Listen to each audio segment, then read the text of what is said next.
Sud Radio, le débat de la semaine. Avec cette question très politique pour tous ces candidats de gauche qui sont nombreux. Certains d'entre eux veulent l'union, d'autres pas. Est-ce que sans union, un candidat de gauche peut vraiment atteindre le second tour? C'est la question qu'on pose sur les réseaux sociaux. Audrey Chailloux, un nouveau point sur la tendance? Eh bien, ça ne bouge toujours pas. Le non à 90% et le oui à 10%. Pour en débattre avec nous, nos deux invités, Nicolas Mayer-Rossignol, bonjour à vous. Bonjour. Et bienvenue sur Sud Radio. Vous êtes maire socialiste de Rouen, porte-parole d'Anne Hidalgo. Anne Hidalgo qui a appelé d'ailleurs les candidats de gauche à se réunir dans une primaire. L'union fait la force. D'après vous, vous nous expliquerez pourquoi. Nous sommes également en direct sur Sud Radio avec Thomas Porte. Bonjour à vous. Bonjour. Vous êtes membre du Parlement de l'Union populaire. Vous soutenez Jean-Luc Mélenchon. Jean-Luc Mélenchon qui, lui, n'est pas favorable à cette union des candidats de gauche avant le premier tour. Nicolas Mayer-Rossignol, c'est votre candidate, Anne Hidalgo, qui a appelé cette semaine, un peu à la surprise générale, les candidats de gauche à se rassembler pour essayer de passer plus facilement au second tour. Pour l'instant, elle n'a écopé que de refus. Oui, c'est vrai à ce stade, mais je pense qu'il faut que le temps fasse son œuvre. Les raisons, elles sont assez simples. D'abord, il faut se rendre à l'évidence. Ça fait plusieurs mois, et c'est parfaitement légitime, que différents candidats de la gauche et des écologistes font campagne. Ce que l'on constate, c'est qu'il peut y avoir des différences, mais aucun, aujourd'hui, n'est en situation d'être au second tour de l'élection présidentielle.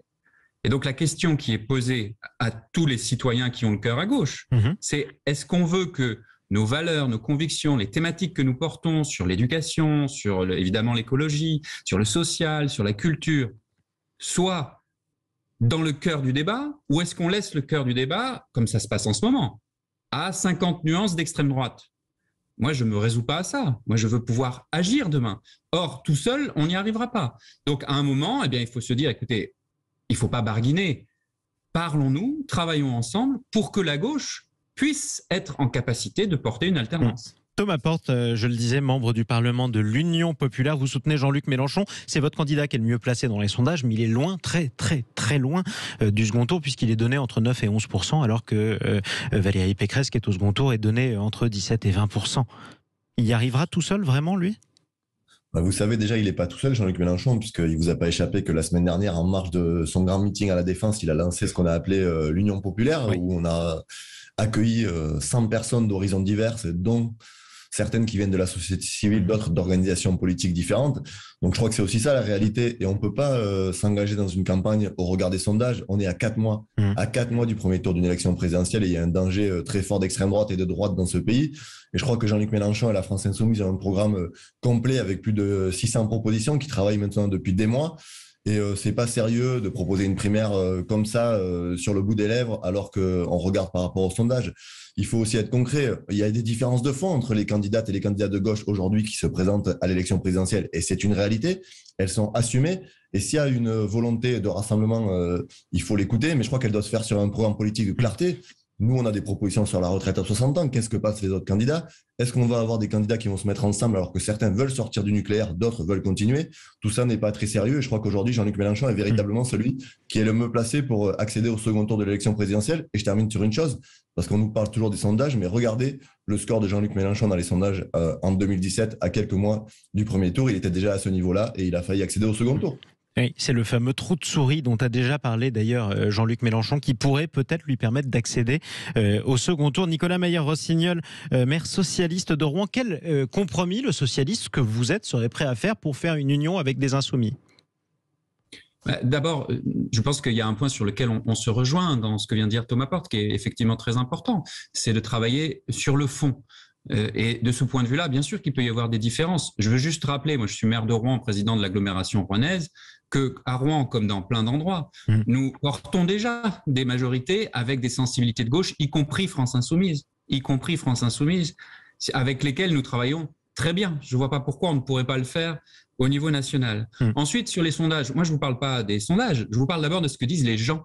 Quand vous parlez avec les gens dans la rue, des gens qui ont le cœur à gauche, qui ont envie que nos valeurs, que celles que nous portons ensemble, qui aujourd'hui, reconnaissons-le, sont au cœur des préoccupations des Français, mais ne sont pas au cœur du débat présidentiel. Le cœur du débat présidentiel aujourd'hui, il est trusté, il est monopolisé par Zemmour, Pécresse, ce que j'appelle. Pourtant, il y a Pourtant, il y a 50 nuances de gauche qui sont candidates. Pardon. Oui, exactement. Mais peut-être qu'il y a un éparpillement et que nous n'arrivons pas ensemble à mettre au cœur du débat présidentiel ce qui est vraiment important sur l'écologie, sur le social, la culture, l'éducation, la santé. Donc, il faut effectivement entendre ce que disent nos concitoyens. Vous avez parlé tout à l'heure là de ce que disent vos auditeurs, 90%. Enfin, je veux dire, il y a un moment, il y a quand même un principe de réalité. On a parlé tout à l'heure, M. Porte parlait de 2017, mais je suis désolé de le dire, et c'est tout à fait factuel. M. Mélenchon, en 2017, il n'est pas arrivé au second tour. Bon, il a raté à quelques centaines de milliers de voix. La vraie question qui est posée à tous nos concitoyens, c'est est-ce qu'on veut que la gauche puisse gagner ou est-ce qu'on veut être les plus riches du cimetière? Est-ce qu'on veut être le roi des morts vivants ou est-ce qu'on veut être en responsabilité? Avec Anne Hidalgo, nous pensons qu'il faut prendre nos responsabilités parce que nous assumons une culture de la responsabilité. Et je pense que c'est le courage aussi d'Anne Hidalgo de dire, écoutez, moi je prends mes responsabilités, ça veut dire aussi suivre le verdict de la primaire. Le verdict de la primaire, il dépendra du choix des citoyens. Il y a une primaire populaire qui est proposée, on peut en débattre, on peut discuter des modalités. Je rappelle qu'il y a un socle propositionnel dans cette primaire populaire.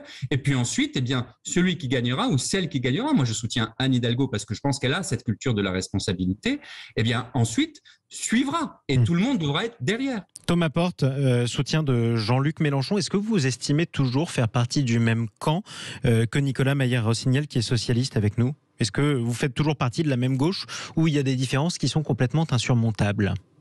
Je crois qu'il y a des différences qui sont aujourd'hui assumées et actées, mais c'est pas pour ça qu'on n'est pas dans le camp progressiste. Vous me retrouverez pas là-dessus pour taper sur les uns et les autres. Mais effectivement, on a des désaccords profonds sur la question européenne. Nous, on accepte de dire qu'on désobéira au traité européen si on arrive au pouvoir pour appliquer notre programme. Mais je crois que c'est aujourd'hui un peu facile d'arriver ici et de proposer une primaire en disant il faut parler du fond. Le fond, ça fait des mois et des années qu'on en parle et aujourd'hui, on n'a pas le temps de se retrouver sur une proposition pour parler du fond. Et si aujourd'hui il y a une telle souffrance dans le peuple de gauche, il faut aussi rappeler que ça a été durablement abîmé par le quinquennat François Hollande qui n'a eu de cesse en tout cas pour vous, eh bien, de faire reculer la gauche. On a eu un léger problème de liaison, mais on va vous retrouver dans quelques instants. Thomas Porte, membre du Parlement de l'Union populaire. Restez avec nous également, Nicolas Maillard-Rossignol, maire socialiste de Rouen, porte-parole d'Anne Hidalgo. Aucun candidat de gauche à ce stade et seulement dans les sondages n'est en mesure pour l'instant de se qualifier pour le second tour. Mais il y a une autre réalité dont on va parler avec vous deux dans quelques instants. C'est que la gauche, pour l'instant, c'est pareil, c'est toujours les sondages, est à un niveau global historiquement faible. Est-ce qu'elle est condamnée à faire ce score ou est-ce qu'elle va rebondir? Vous nous le direz dans un instant. À tout de suite sur Sud Radio. Sud Radio, le débat de la semaine. Sans union, est-ce qu'un candidat de gauche peut vraiment atteindre le second tour? C'est la question qu'on vous pose sur les réseaux sociaux de Sud Radio. Pour l'instant, vous répondez massivement non. On refera un point à la fin sur la tendance avec Audrey Chailloux. On en débat avec nos deux invités, Nicolas Maillard-Rossignol, maire socialiste de Rouen, porte-parole d'Anne Hidalgo, qui veut une primaire de la gauche pour rassembler la gauche. Nous sommes également en direct sur Sud Radio avec un partisan de Jean-Luc Mélenchon. C'est Thomas Porte, qui est membre du Parlement de l'Union populaire. Nicolas Maillard-Rossignol et Thomas Porte, il y a quelques instants, je le disais aussi, la gauche est à un niveau global historiquement faible, certes dans les sondages et seulement dans les sondages, mais elle est en dessous de 30% justement, et on pourrait se poser la question pourquoi.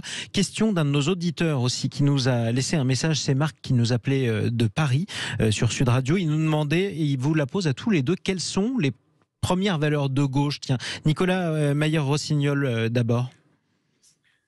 Pour répondre à la question de votre auditeur, je pense que là, on va se retrouver, enfin j'espère, avec Thomas Porte et beaucoup d'autres. C'est d'abord la justice sociale. C'est comment est-ce qu'on se bat contre les inégalités dans un monde qui est de plus en plus inégalitaire. Il l'est au niveau mondial, on le voit sur les vaccins, il l'est au niveau européen, il l'est au niveau national et local. Et dans cette justice sociale, il y a évidemment maintenant aussi la dimension écologique. Et là-dessus, bien sûr qu'on peut avoir des différences sur les modalités, sur les priorités, sur les actions concrètes qu'on va porter. Et c'est vrai que dans le passé, il y a eu des divergences très fortes dans des quinquennats précédents. C'est vrai, mais il y a eu aussi des combats communs et il y a eu aussi des avancées sociales que nous avons portées ensemble. Il faut aussi s'en rappeler. Je veux dire, quand on regarde les progrès socio-écologiques dans ce pays, quasi exclusivement, ils sont le fait d'une gauche rassemblée. Oui. Donc n'oublions pas cela. Vous faisiez allusion, Nicolas Maillard-Rossignol, au quinquennat de François Hollande, très critiqué notamment par Thomas Porte, notre autre invité. En parlant du quinquennat de François Hollande, aujourd'hui dans le journal du dimanche, une interview du Premier ministre de l'époque, ancien socialiste, Manuel Valls, qui se désespère, je cite, de voir la gauche mourir chaque jour un peu plus. Est-ce que vous partagez son constat, Nicolas Maillard-Rossignol ? Alors moi, je tire jamais sur l'ambulance, donc Manuel Valls se suffit à lui-même, je pense. Thomas Porte, je ne vais pas vous demander si vous êtes d'accord avec Manuel Valls, je pense qu'il n'y aurait pas beaucoup de suspense. Est-ce que vous êtes d'accord au moins sur le fait que les valeurs de gauche sont les mêmes que celles qu'énumérait tout à l'heure, à l'instant, Nicolas Maillard-Rossignol ? Évidemment, je crois qu'aujourd'hui, au cœur du projet politique d'une gauche radicale et écologique, il faut porter les questions de justice sociale, de transition écologique, de partage des richesses. Ça a été dit. Aujourd'hui, on a une minorité qui accumule une richesse incroyable et on a 300 000 personnes qui vont dans la rue. On a 12 millions de précaires énergie. On a 8 millions de personnes qui vont à l'aide alimentaire. Cela n'est plus acceptable dans ce pays. Mais juste pour rebondir sur le quinquennat François Hollande, effectivement, si la gauche, elle est aujourd'hui si faible dans les sondages, si elle est en difficulté, c'est qu'elle paye aussi l'image d'un pouvoir qui a été élu en 2017 par de nombreux concitoyens et qui ne sont pas retrouvés dans les choix politiques de François Hollande, qui ont été trahis puisqu'il a mené une politique qui était à l'inverse de ce qu'il avait promis. On se rappelle quand même de ce discours « Mon ennemi, c'est la finance » et rien n'a été fait contre la finance. Et c'est la raison pour laquelle, Thomas Porte, du coup, vous refusez l'union avec des socialistes comme Nicolas Maillard-Rossignol ? Je ne dis pas qu'on refuse l'union, je dis simplement qu'aujourd'hui, on nous explique qu'il faut discuter du fond et organiser une primaire. Et le programme de Jean-Luc Mélenchon est le seul candidat de gauche qui a aujourd'hui un programme travaillé depuis des mois. Quel autre candidat a un programme sur la table avec des propositions concrètes sur des sujets aussi précis que ceux de Jean-Luc Mélenchon, avec des enjeux aussi énormes, celui d'éradiquer la pauvreté par exemple. Nous avons des propositions pour mettre un coup d'arrêt à toutes ces logiques libérales qui aujourd'hui épuisent les âmes et brisent des millions de vies. Donc si certains considèrent qu'il faut un candidat commun, nous sommes ravis de les accueillir derrière Jean-Luc Mélenchon. Mais derrière vous, en tout cas, Nicolas Maillard-Rossignol, vous n'avez pas de programme ? Bon, je pense qu'il faut être sérieux et moi je fais crédit à tous les candidats présidentiels, y compris d'ailleurs d'autres que ceux que l'on vient de citer, d'avoir travaillé quand même. Je peux vous confirmer qu'Anne Hidalgo est quelqu'un de sérieux. Je pense que son bilan est quand même, de ce point de vue-là, on peut toujours le critiquer ou en discuter, mais est quand même crédible. Et bien sûr qu'il y a une équipe, vous savez, nous sommes de nombreux élus, de nombreux maires, c'est pas pour rien qui portons une candidature autour de Anne Hidalgo, et bien sûr qu'il y a eu un travail propositionnel. En vérité, on voit bien là dans le débat, il y a 3 points. Est-ce qu'on veut caler notre stratégie pour demain, pour les années qui viennent, en fonction de ce qui s'est passé il y a 5 ans ou il y a 10 ans, ou bien est-ce qu'on regarde l'avenir ? Alors, question de bonne foi qu'on pourrait... Avec Anne pourrait... Hidalgo, nous proposons de regarder l'avenir. Est-ce qu'on a des différences irréconciliables ou est-ce qu'on peut trouver des compromis ensemble parce qu'on partage les mêmes valeurs ? Moi, je pense qu'avec Anne Hidalgo et avec beaucoup d'autres, nous partageons les mêmes valeurs et qu'on doit pouvoir trouver des compromis. Est-ce qu'on veut gagner ou est-ce qu'on veut être les plus riches du cimetière ou les rois des morts vivants ? Moi, je veux que la gauche, elle gagne. Et aujourd'hui, il y a un paradoxe. Les attentes des Français, ils sont sur l'éducation, ils sont sur la santé, ils sont sur le pouvoir d'achat, ils sont sur la justice sociale écologique. Le débat, c'est Zemmour, c'est le révisionnisme, c'est le négationnisme et c'est 50 nuances d'extrême droite. Mais réveillons-nous et travaillons ensemble. Ouais, le négationnisme, c'est peut-être un peu fort. Éric Zemmour n'a quand même pas remis en cause, par exemple, la réalité de la Shoah ou d'autres événements. Nicolas Maillard-Rossignol, on pourrait revenir malgré tout sur ce que vous disiez. Pourquoi, dans ce cas-là, si c'est si évident, attendre si tard pour proposer l'union de la gauche ? Mais je l'ai dit dès le départ, c'est parce que je pense que tous les candidats, Anne Hidalgo comme d'autres d'ailleurs, pensaient y arriver tout seul au début. Ben voilà, ont essayé, on voit que certains ils sont encore dans ce schéma-là qui visiblement ne fonctionne pas. Pensez y arriver tout seul et ralliez-vous à mon panache blanc. Ça ne fonctionne pas et il y a un moment, il faut se poser cette question de responsabilité. C'est ce que Anne Hidalgo a fait, je crois, avec un peu de courage, de lucidité et d'envie d'avancer pour gagner. Thomas Porte, si dans quelques mois, au soir du premier tour, vous avez le choix entre Emmanuel Macron et Valérie Pécresse ou Éric Zemmour ou Marine Le Pen, est-ce que vous regretterez d'avoir refusé de rassembler la gauche ? Je crois que déjà, moi, je ne réponds pas aux questions sur des scénarios de politique fiction parce que l'objectif, c'est que la gauche soit au second tour et c'est ce à quoi on va s'atteler dans les prochaines semaines, ce qu'on va continuer à faire pour que la candidature de Jean-Luc Mélenchon soit au second tour de l'élection présidentielle parce qu'elle est aussi un besoin pour des millions de personnes et on ne peut pas accepter que le débat politique de ce pays, ce soit Éric Zemmour, Marine Le Pen, Valérie Pécresse et Emmanuel Macron. Merci à tous les deux d'avoir débattu dans le Grand Matin Week-end sur Sud Radio. En tout cas, Anne Hidalgo, votre candidate, Nicolas Mayer-Rossignol, qui sera aujourd'hui d'ailleurs, je crois, du côté de Perpignan, dans le Roussillon, pour un meeting. On suivra évidemment l'actualité de la présidentielle avec vos deux candidats, Jean-Luc Mélenchon, Anne Hidalgo et tous les autres candidats d'ailleurs, pas seulement ceux de gauche. Merci à tous les deux. Nicolas Mayer-Rossignol, maire socialiste de Rouen, porte-parole d'Anne Hidalgo. Merci à vous également, Thomas Porte, membre du Parlement de l'Union populaire qui soutient Jean-Luc Mélenchon. On continue à voter en ce moment même en France, puisque dans 4 minutes désormais précisément, les bureaux de vote en Nouvelle-Calédonie vont fermer avec ce 3e référendum en 3 ans pour l'indépendance ou non de la Nouvelle-Calédonie. Référendum boycotté par les indépendantistes qui réclamaient 1 an de deuil pour les victimes du coronavirus. Participation en baisse. Quelle est la tendance? On en parlera avec notre invité dans une dizaine de minutes. C'est Philippe Gomès. Il est député centriste de Nouvelle-Calédonie. Lui, pour que la Nouvelle-Calédonie reste rattachée à la France. On en parle en direct de Nouméa sur Sud Radio, juste après les informations. À tout de suite.